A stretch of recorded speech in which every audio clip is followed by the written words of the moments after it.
What's up, Screen Team? Day 2 of our cheesesteak challenge. We're at Deux in Koreatown. Come join us.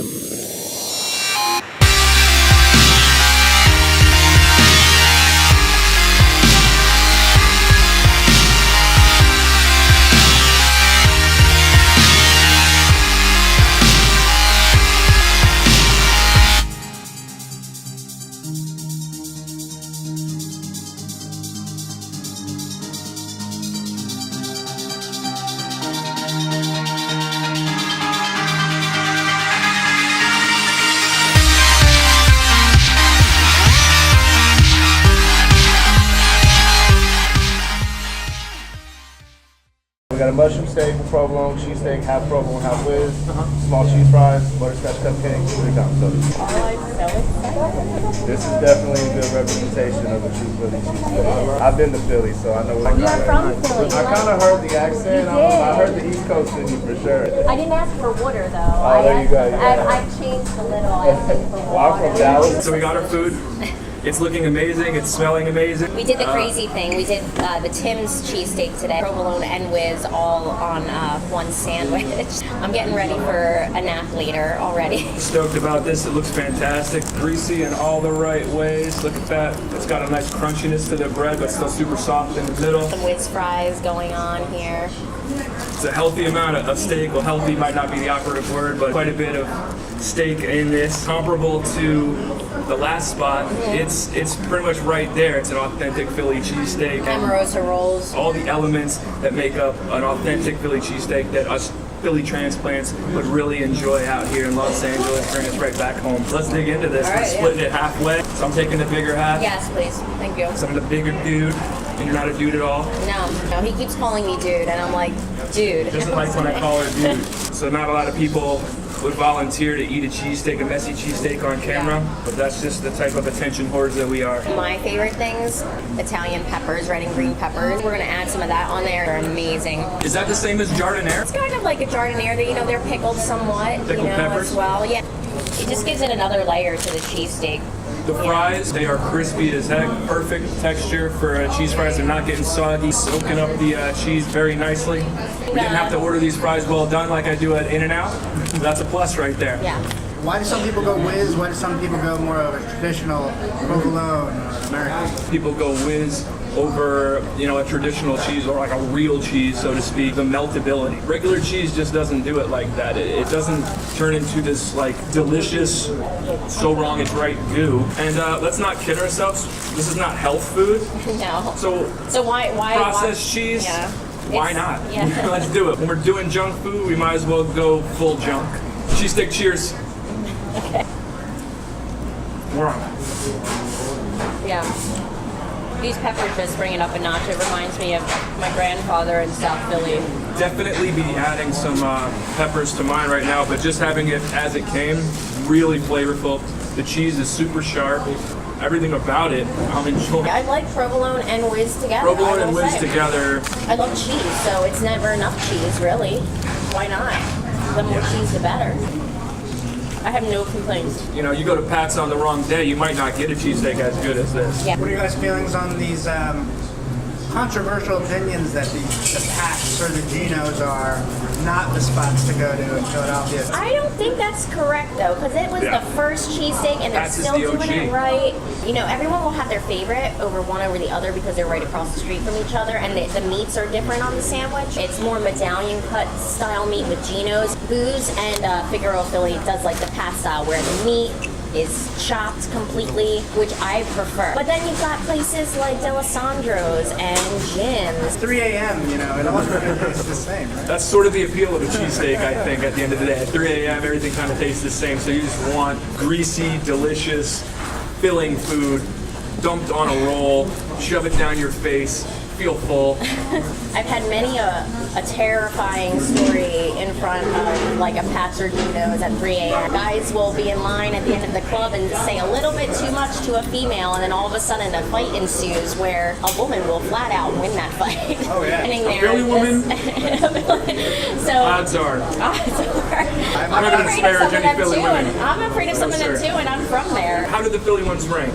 The Philly cheesesteaks rank. You've got your gyms. You mentioned D'Alessandro. Alessandro's, yeah. Pat's might be my favorite because it was the original that I tried, as well as being like the original. Geno's, I gotta say, not sure what all the fuss is about. There's more bread to Geno's. I'm not as big of a fan of the beef at Geno's for whatever reason, although some people say they like that better. I just like the way Pat's is more chopped up. Cheesesteaks out here, I think, are a lot closer to what we get at Pat's. Yeah. Which is why I'm more for them. But also close to what you would see at like at Jim's too. Yeah, I prefer the chopped meat. I think it fills up your sandwich more. I think on the flat top, when you chop it up, it gives more surface area exposure to the grill, and it just creates a little bit more of a crustiness to it, a little bit like more of a caramelization to the outside of that meat, so more of a flavor punch. Chews up a little easier. I like the texture of it. That's why I prefer, I think, a Pat's or something like this. Both of the places that we went to like really repped the Pat's style steak. I don't believe now that you can't get a good Philly cheesesteak outside of Philadelphia. Absolutely. A great way to celebrate the Eagles in the Super Bowl. Jackie and I met at Temple University in Philadelphia. We know a lot of people who are obsessed with the Eagles and tied very closely with how the Eagles do every year. I'm more of a casual sports fan, but it really is important to me that all these people that I love get that joy of finally seeing their team win in the Super Bowl. Super happy that they won the NFC Championship. Can't wait to sit back and watch them beat the Patriots, take on Goliath. This is a true Rocky moment. And everybody thought, after Wentz was out, unfortunately, with that really terrible ACL injury, that it'd be over. But that's not what Philadelphia is about. Everybody has a lot of love for their teams.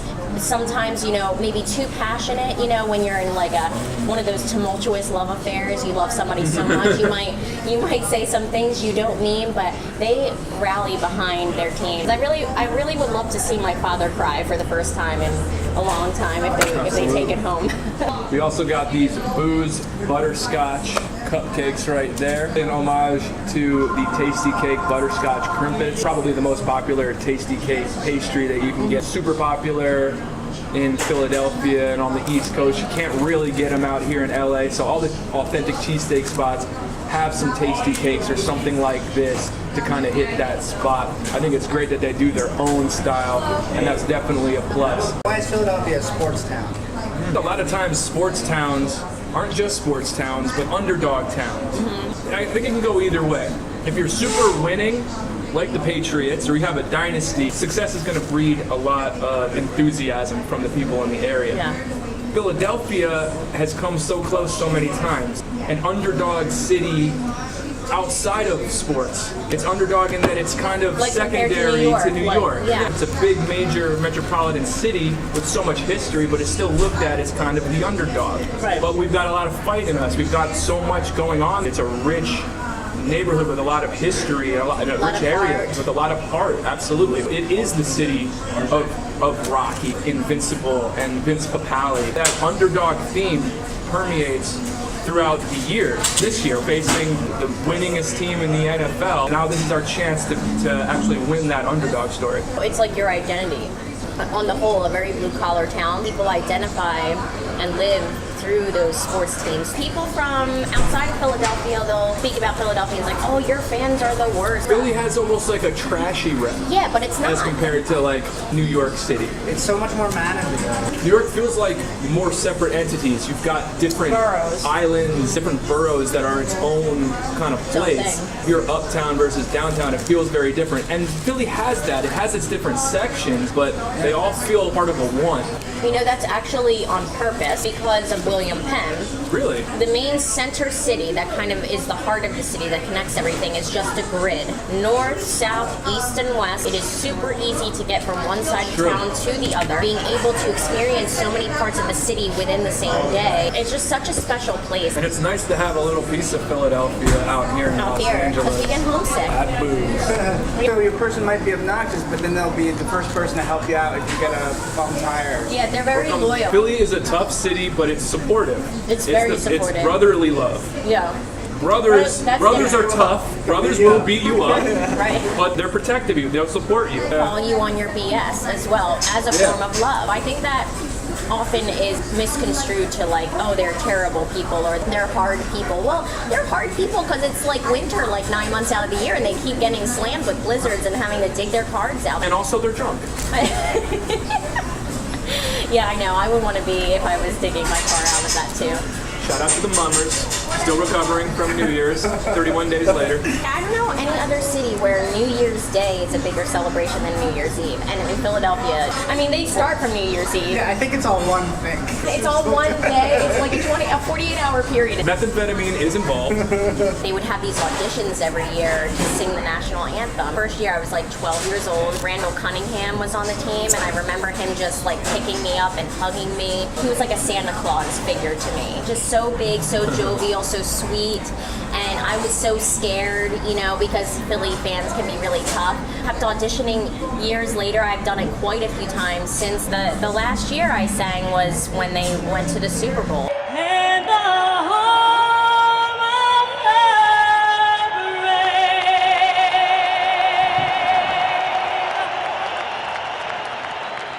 She killed the national anthem when she sang it for the Eagles, and we will definitely attach that video in the description down below. We finished our food. Final thoughts on like how does it compare?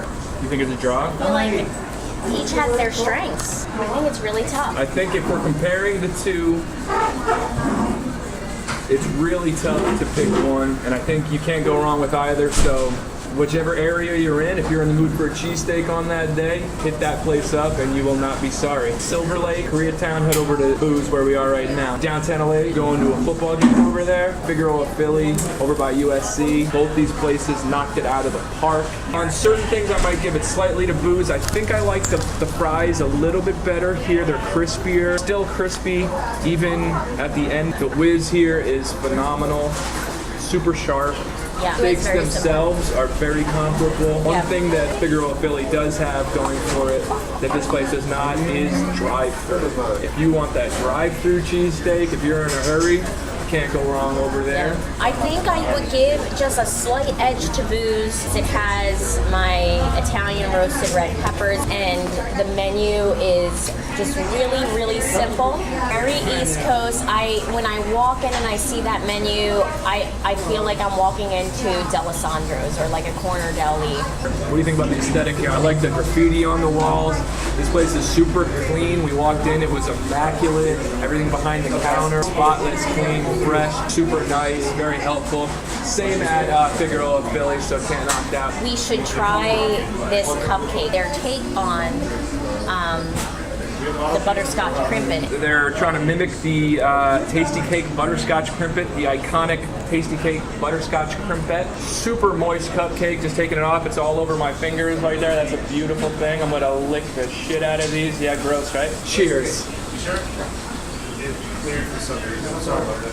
Oh my god. First impressions. Absolutely delicious. I will say that too. The flavor of butterscotch is super there. It's not just like a vague vanilla caramelish, it's butterscotch. Yeah. Oh, the yeah. icing is absolutely delicious. Let's cheers again for these butterscotch crimpets. But we're gonna cheers a second time for another bite because it's just too good. They pair very well with the cheesesteak. It's a great cupcake. And this might be like kind of slumming it on my end. The sponge cake of the original butterscotch crimpet, I'm kind of missing that. I know that's weird, but it's a comfort thing. If this was a regular cupcake at any other, I would eat so many of these. If it were more spongy, this would not be happening to my fingers right now. But I'm gonna go ahead and defer with you on that. I prefer this way more than a butterscotch crimpet. It's super moist, soft, cakey. Delicious cupcake. It tastes more butterscotchy than the butterscotch crimpets do. It's on the wrapper as well. It's almost like they have, I don't know, melted butterscotch chips or something throughout, or maybe at the bottom. I'm not 100% sure, but it's fantastic and great. If you want to see the cross section right there, the amount of icing is kind of perfect. I mean, It's not too much icing and it's not too little. It's just that right amount. in the mood for a great cupcake, I think you should definitely buy these. This is not caramel. This is butterscotch. I don't know what the difference between caramel and butterscotch is, but I know there's definitely a difference. Well, maybe scotch is involved. Maybe a little scotch. All right, last bite. Two Liberty Bells up. Yeah, two Liberty Bells way up. Come for the cheesesteak at Booze and stay for the butterscotch cupcakes. I know what you're talking about. It's gross. So that's the final verdict then for you, yeah? Yeah, So hold on, Booze- let me scrape this real quick. Let me Booze scrape the last of this Booze cupcake off takes my it cupcake by wrapper. a field goal. If If you know of any other great cheesesteaks in the area, any Philly-friendly spots, let us know. Like and subscribe to our channel. Share. Sharing is caring. Leave a comment down below. People saying they're skeptical. Things are buzzing from my Instagram posts. And I'm like, you guys will soon know. Like, people from back home, I'm skeptical that you can get a cheesesteak out there. People gotta know, Philly cheesesteaks are not only in Philadelphia. Philly cheesesteaks are a way of life.